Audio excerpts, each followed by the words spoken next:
Thank you, Mr. Chairman. Listening to this debate, it strikes me that there's a few things that have been left out of this discussion, and I do support the gentleman from Florida's amendment, and I follow the ideology of this in the process. One of the things I would say to that is that as I listened to the gentleman from Tennessee address this subject matter and raise his voice pretty strongly about the allegations of Obama versus Russians versus Putin, I would make a couple of points on this. One is, it's pretty clear that the Obama administration sent their people over to Israel to work against Prime Minister Benjamin Netanyahu, pretty much openly. Significant dollars invested in that campaign over there. The President of the United States, with at least the moral support of the people that had worked for him in the country of Israel, seeking to shift the results of the election against the seated Prime Minister, Bibi Netanyahu. Then the gentleman, no, I won't yield. I have a lot of things I must say, but thank you. Then the gentleman did object to U.S. tax dollars being used. I just came back not that long ago from the Balkans, where I sat in a place like Macedonia, and there I learned that the United States government, borrowing money from China and Saudi Arabia, had handed over somewhere at least $5 million in contracts transferred through USAID into George Soros organizations that were used to manipulate elections in the Balkans. And that's just particularly Macedonia, not including the neighboring countries that are there. And some of that money was used to translate Saul Alinsky's Rules for Radicals into Macedonians to distribute the books, and the rules for radicals and the actions of radicals were manifested within the election efforts in that part of the world. So I would say that the Obama administration is a long ways from clean on this as far as being involved in elections in other countries, not to mention little comments like the British, if you vote Brexit, you're going to have to go to the back of the queue.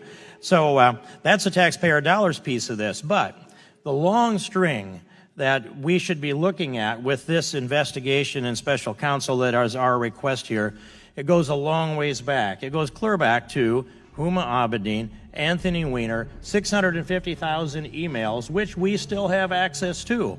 And the question that was answered to us by James Comey, which is, there was nothing to see there. We did a fast software search of 650,000 emails, and in the case of Huma Abedin and Anthony Weiner sharing laptop and sharing emails, there was nothing new in 650,000 emails. And what we've done in this Congress so far is just taken his word for that.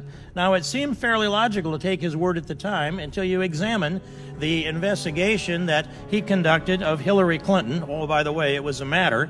The investigation that had Cheryl Mills, her chief of staff, as her chief counsel in the room with Hillary Clinton, and both of them had a plea bargain of some kind. They were exempted from prosecution for some by limited terms, but in any case, when you have this chief of staff who's a subject of investigation too, they're as counsel to the person who is the subject of the investigation, and we ask under oath, and I ask these questions of Comey, or of Loretta Lynch and Comey under oath, and that is, where's the copy of the transcript? Where's the audio files? Where's the video files? Who was in the room? We don't have the answers to any of that except no. If there were notes taken, we don't know whose they are or where they are. If there was any transcript of the deposition, then that doesn't exist either. Neither do the tapes of either audio or video. This is what looks like on its face is a sham investigation. Plus, they destroyed a tremendous amount of information, at least 30,000 emails, crushed hard drives, bought bleach bit, hired outside contractors to scrub the emails up, and we're to take James Comey's word for this, that there wasn't enough substance there to bring a prosecution, even though on a year ago, July 5th, James Comey delivered 15 minutes of the summary of a prosecution that was completely convincing to me, until they got down to the last couple of sentences of that presentation, which is, well, we can't prove intent. Well, curiously, there's no requirement for intent in the two statutes that appear to have been violated. And furthermore, I look back in the records to the previous October and the previous April, Barack Obama stated into the news media record, he said Hillary Clinton would never intend to put our national security at risk. Hillary Clinton would never intend to harm America's security. That's October and April, the previous October and April. Well, James Comey latched on to that word intend, and they made up new law and gave Hillary Clinton an exemption for this lack of intent that they said they couldn't prove. which is absolutely proven by the facts that he delivered to us in the summary that day, and that there is evidence for. And I would go on.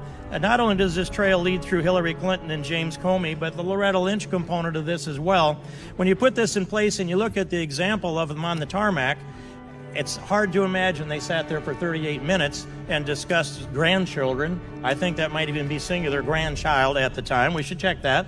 But the answers that we got from Loretta Lynch were far less than satisfying. And then that brings me to Alexandra Chalupa, who went off she's a DNC contractor that went off over to Ukraine to try to gather dirt on the Trump people. So bringing this around, Mr. Chairman, I'll conclude it with this, as my time will soon run out, and that is this, that the trail leads, I believe, also to Barack Obama. We need to investigate all of this.